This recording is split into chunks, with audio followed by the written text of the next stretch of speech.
Y16 mga loads, yun, jumper light IC line yan dito sa capacitor. Yan mga loads, tas dito sa light sa dulo yan sa positive yan mga loads. Wow.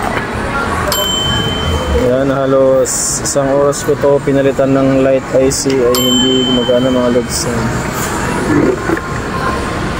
Try natin.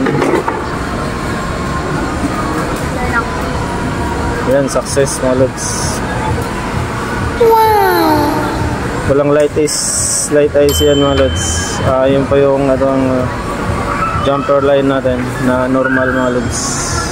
Yan. Sa dulo, tapos itong capacitor na ito dito rin sa dulo mga loads. Yan, basic lang to mga loads. No light IC. Pag hindi sira yung coil, yan ang problema niyan dito. Jumper mo lang mga loads.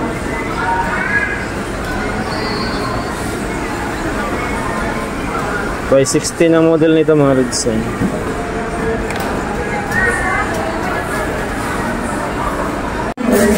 Yan yung magic tricks natin mga loads sa mga walang light na Y16 na okay naman yung light IC mga loads. Ito lang yung ang pinaka basic technique natin mga loads. Isang jumper lang sa power sa positive ng LCD ng light, tapos papunta rito sa capacitor mga loads. Wala na kayong ibang gagawin mga loads kung hindi ka lang magtatap ng isang jumper wire dyan. Yan, napaka legit po ito mga loads. Lahat ng mga walang light IC, walang light mga loads, ay ito po yung tricks ko mga loads, ay wala po itong back jab. Napaka legit po ito mga loads. Huwag na tayo mag change ng coil. Yan, ito yung pinaka coil niya mga loads.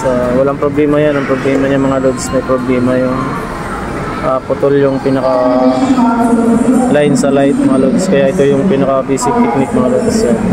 Isang jumper wire lang mga loads. Yan, wala na tayong papalitan yan.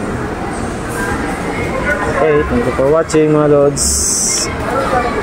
Wow.